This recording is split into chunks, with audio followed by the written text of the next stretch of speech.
It's crazy. Yes, it's weird because you're essentially like in your room, like dancing in front of the cell phone. Luna worked a corporate job in insurance and says she felt creatively stifled.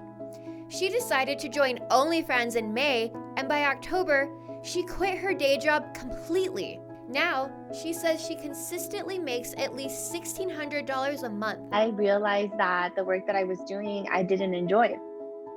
And I started my OnlyFans to try and help me leave my job. One thing is for sure, creators can make money. I put in a solid work and I have fun doing it, and it really yields me, some nice income. And that's rare. Like for me to be able to say like I'm actually having fun making this money was rare.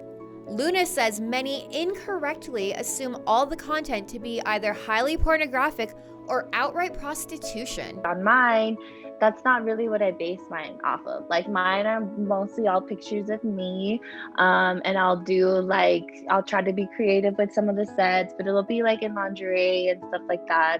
But I don't really do like, I would say like other typical stuff that I do know other OnlyFans do with respect to like going full triple X. Being a successful content creator means understanding transactions and knowing the job is an exercise in boundaries that blur fantasy and intimacy. Or they don't treat you like you're real, if that makes sense. Like if I get a message, like it won't be like, hey, how are you doing, like this is what I would like. It'd be like, hey, this is what I would like, or I'm looking for this.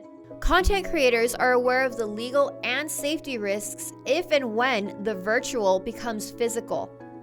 Planning a meetup or even discussion of it is enough to get a user banned off OnlyFans for violating the company's terms of service. I feel like as a quote unquote sex worker, people kind of like treat you differently because they're paying you. Like they expect like they can treat you however, or they expect that they have some sort of ownership over you because they are giving you some sort of monetary, form. Having a platform has enhanced Luna's voice, and she says that saying no to requests for free content is empowering. It's our power to be like, hey, you know what, that's not what I'm choosing to share right now. People are spending money, and yet Luna says the expectation for adult entertainment to be free still exists. I hate a careless man. I think it's so like misogynistic, like that idea of like I shouldn't have to pay for me to see you naked or blah blah, and I'm like, okay dude, like.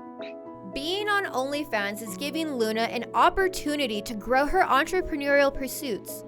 Not only is she creating content, but also a sense of empowerment on her own terms. It went from, like to your point, working for someone else and having, very structured and kind of just like you have to follow what they tell you and all of that, to then completely being able to do whatever you want with the creative. It's quite a nice change. For more on Luna's experience on OnlyFans, don't miss the story on KTSM.com. For KTSM 9 News Investigates, I'm Erin Coulihan.